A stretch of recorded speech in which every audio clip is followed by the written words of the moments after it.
Passons aux choses sérieuses avec donc la guerre d'Algérie. Ahmed, la charge de Nicolas Sarkozy contre François Hollande. Oui, plus d'un demi-siècle après la fin du conflit, la guerre d'Algérie reste un sujet sensible.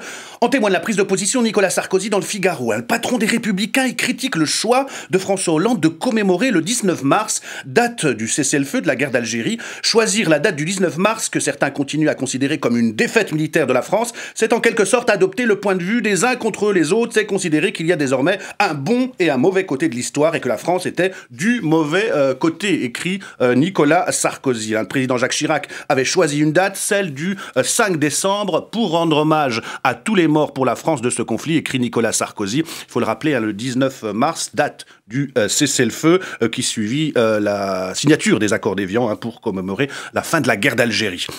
Décidément, François Hollande qui n'est pas épargné par Le Figaro, le quotidien de droite qui donne la parole à Boualem Sansal, écrivain algérien installé en France. Pour lui, Hollande fait le choix de soutenir la dictature algérienne, rien que ça. Et l'écrivain de s'interroger, François Hollande ne voit-il pas que c'est entre autres le soutien des gouvernements occidentaux, grand donneur de leçons de démocratie au monde devant l'éternel, soutien à des Saddam Hussein, à des Kadhafi, des Ben Ali, des Moubarak, des Assad, des Bouteflika, des émirs et sultans du Golfe, ce soutien qui a conduit, dit l'écrivain, à ce que nous vivons dramatiquement aujourd'hui, la terreur islamiste planétaire. Et sans salle de craindre, la menace dans le Maghreb et le Sahel sont si grandes qu'il est possible que l'Algérie explose et donne naissance à un Daesh numéro 2.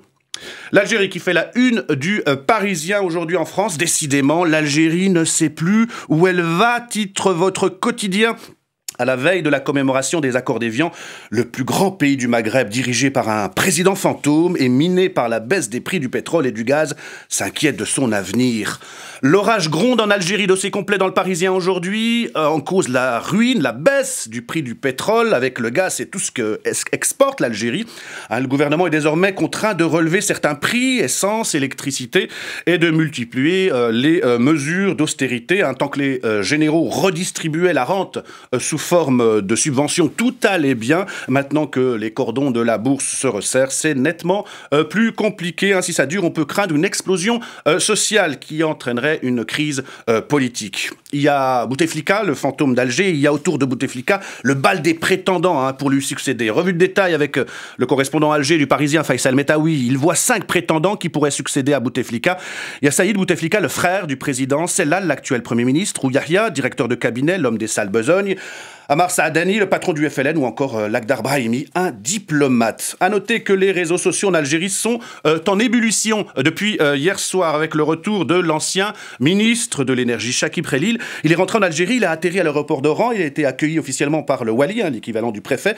Chakib Khalil qui a été accusé de corruption dans le cadre du scandale Sonatrach. Il avait quitté le pays en mars 2013. Il rentre au pays comme si de rien n'était, Brigitte. Alain Marceau, sur cette polémique de date sur la guerre d'Algérie, vous retiendriez le 19 mars ou plutôt le 5 décembre? Je crois déjà que M. Hollande n'a vraiment pas la main actuellement. Après sa réforme constitutionnelle avortée, voilà qu'il est en train de cliver la société française avec le choix de cette mauvaise date.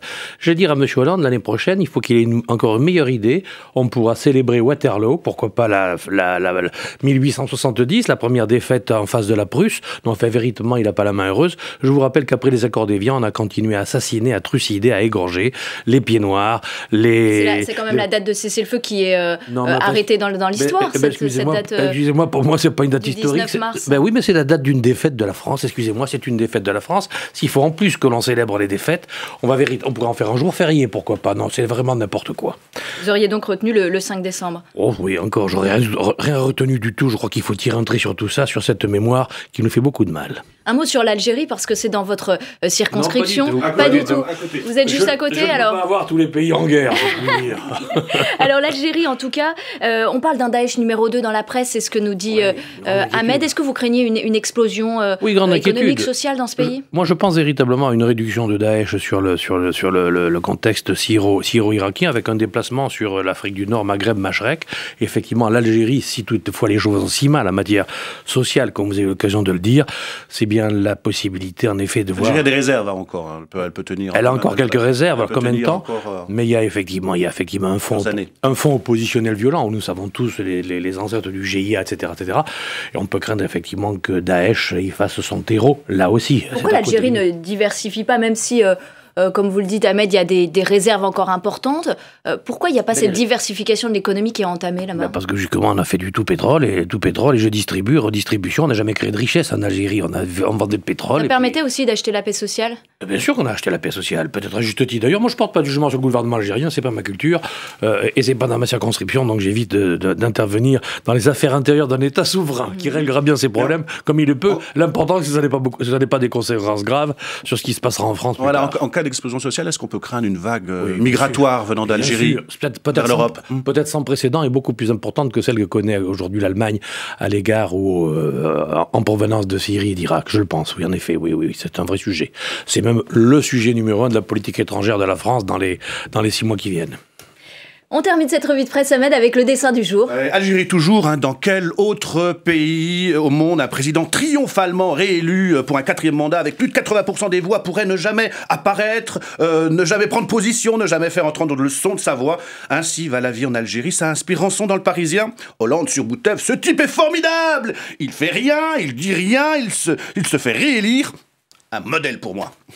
Voilà. C'est un fantôme, Bouteflika, à la tête de l'Algérie. Je ne le connais pas, je ne connais pas suffisamment la politique algérienne pour vous dire... Mais il y a un problème de vacances du pouvoir quand même. Dans les affaires intérieures. J'allais dire, c'est pas un pays qui m'intéresse. Bon, merci en tout cas, Ahmed.